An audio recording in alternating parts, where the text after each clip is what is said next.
students. So today we will start our revision classes with the poem number 1, Dust of Snow, from our book First Flight. This poem is written by the poet Robert Frost. Robert Frost was a natural poet. He always write the poem on nature. So first of all we will discuss about the theme of this poem. In Dust of Snow, the poet is trying to tell us the best things in life are free. इस कविता में कवि Robert Frost हमें ये बताना चाह रहे हैं कि जितनी भी अच्छी चीज़ें होती हैं हमारे जीवन में वे सभी फ्री हैं.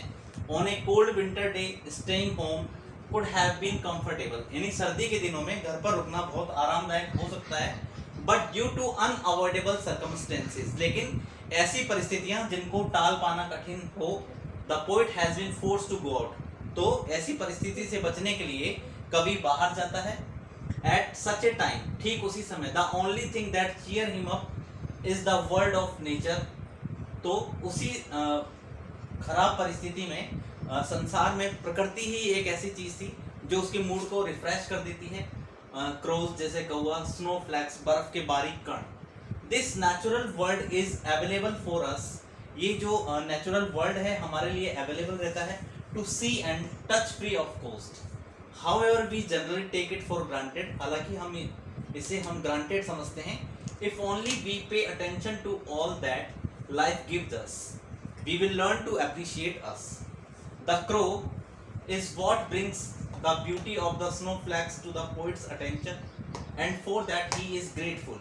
He is grateful to be alive, to see such wonderful sights in this world at no cost. So let's discuss about the summary of this poem. The poem Dust of Snow is a beautiful poem written by the famous poet Robert Frost. ये एक सुंदर कविता जिसका शीर्षक है dust of snow, यह प्रसिद्ध कवि Robert Frost के द्वारा लिखी गई थी. थ्रू द पोएम, दो the poem is very brief. हालांकि ये जो कविता है वो बहुत छोटी, it has a significant meaning, लेकिन इसका बहुत प्रभावशाली अर्थ है, प्रभावकारी अर्थ है. This poem stand for guiding a person. यह कविता एक व्यक्ति को गाइड करती है who has lost all hopes, जो अपनी सभी उम्मीदों को खो चुका था, एंड इज वेरी सैड, और सभी उम्मीदों को खोने के बाद वह काफी दुखी था.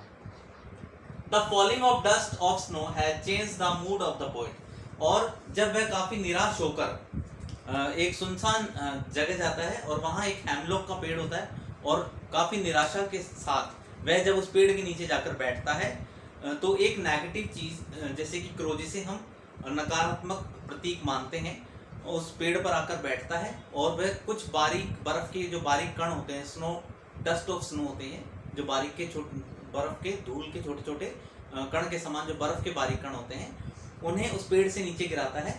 तो अचानक से कवि के अंदर एक जागृति उत्पन्न होती है और वह सोचता है कि मैंने अपना पूरा दिन, जो मेरा समय बर्बाद हो चुका है, उस आगे आने वाले समय को भी मैं इस पश्चाताप में क्यों बर्बाद करूं. तो उसके अंदर एक चेतना उत्पन्न हो जाती है. तो कभी कभी छोटी छोटी घटनाएं भी हमारे जीवन में एक क्रांतिकारी परिवर्तन ला देती है, एक बहुत बड़ा व्यापक परिवर्तन ला देती है, और हमारे अंदर काफी चेतना उत्पन्न हो जाती है. So in this poem the falling of dust of snow has changed the mood of the poet.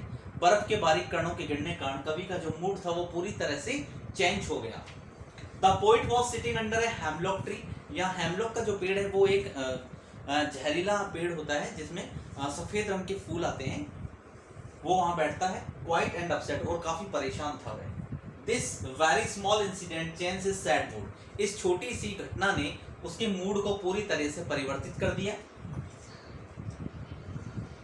So it teaches अस. तो इस कविता से हमें यह सीखने को मिलता है that we should not be desperate because there is always an opportunity. कि हमें कभी भी निराश नहीं होना चाहिए. हमारे पास ऐसा एक अवसर हमेशा रहता है to change the sad mood, जिससे हम अपने सैड मूड को एक हैप्पी मूड में परिवर्तित कर सकते हैं. So now we will discuss about the text of this poem. So let's start the text of this poem. So see first stanza of this poem.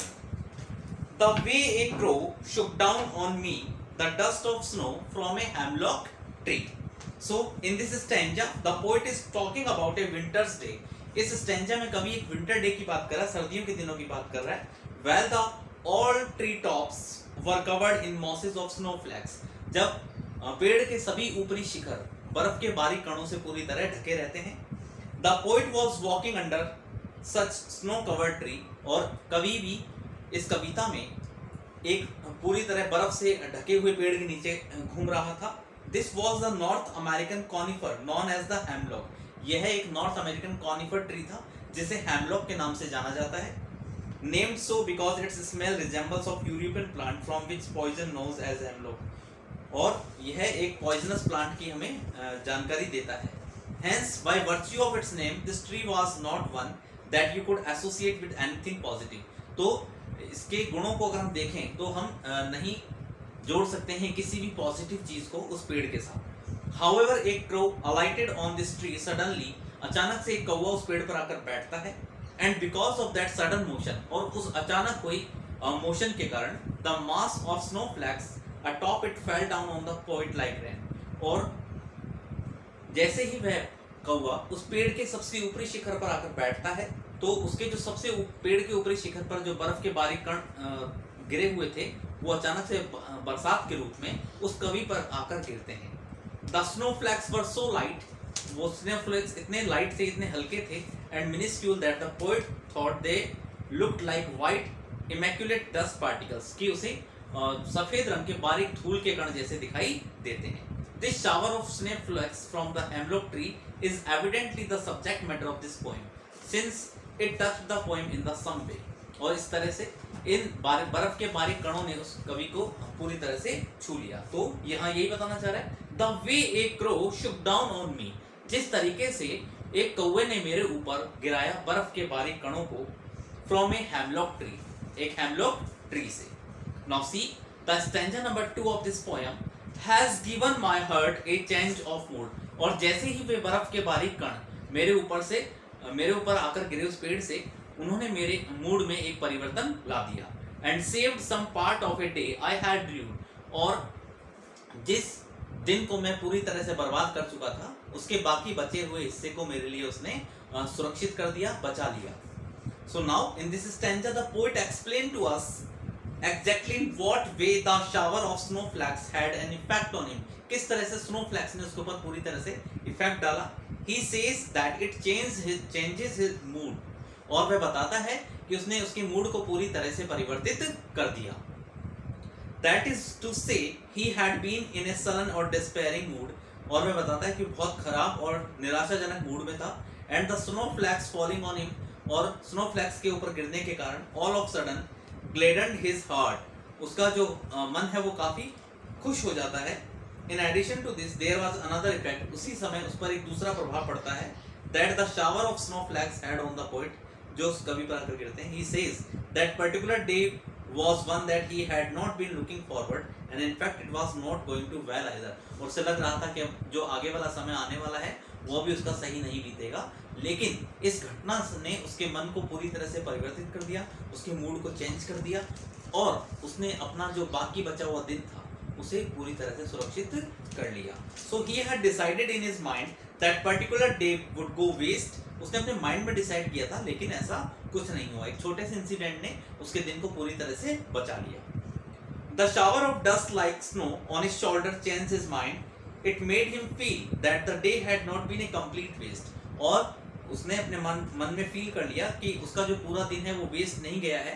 At least some part of that day had been pleasant. हालांकि उसका जो बाकी बचा हुआ दिन है वो pleasant हो सकता है. Since it had given him a new experience. उससे उसे एक नया अनुभव देखने को मिला. That he could treasure as well as the material for another one of wonderful poetic compositions. So this is the poem which we have discussed as revision classes. First of all we have discussed about theme, then summary, and then the explanation of this poem. If you find any kind of difficulty in this poem, then you can contact to me on my personal number. Till then, thank you very much.